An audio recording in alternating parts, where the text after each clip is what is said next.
Subscribe कीजिए और दबाइए इस बेल आइकॉन को लेटेस्ट न्यूज सबसे पहले देखने के लिए।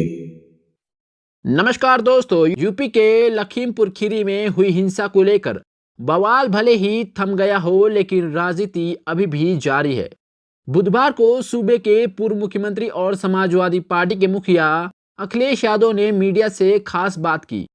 इस दौरान जब उनसे प्रियंका को लेकर सवाल पूछा गया तो भड़क गए। उन्होंने कहा कि प्रियंका तो कमरे में बंद थी, वह हमारा संघर्ष देख नहीं पाई।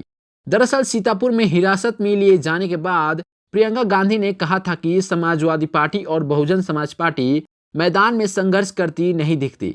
इस बारे में जब अखिलेश से सवाल किया गया तो उन्होंने भड़कते हुए कहा, वह कमरे में बंद थी, नहीं पता होगा उनको।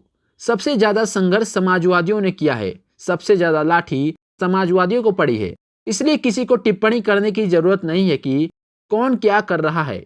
आप क्या कर रहे हैं ये आपको बताना चाहिए। दूसरी पार्टी के नेताओं पर उंगली उठाने का आपको कोई हक नहीं है। लखीमपुर में हुई हिंसा के अगले ही दिन प्रियंका गांधी को तड़के हर गांव के पास हिरासत में ले लिया गया था और उसी दिन यानी सोमवार को अखिलेश यादव को भी हिरासत में ले लिया गया था।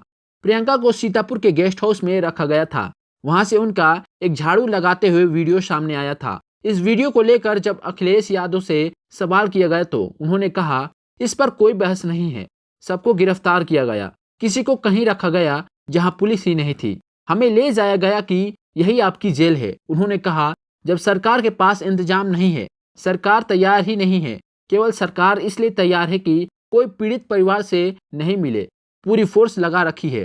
प्रियंका गांधी को लेकर राहुल गांधी ने बोला था कि यह किसी महिला के साथ ठीक बर्ताव नहीं था। इस पर अखिलेश ने कहा, बीजेपी का यही तरीका है काम करने का, हाथरस की बेटी हो या कहीं की भी कन्या की बात हो।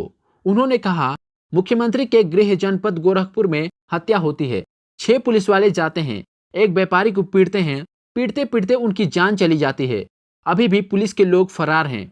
महोबा के एक ब्राह्मण कारोबारी था, उनकी हत्या हो गई, आज तक आईपीएस फरार है।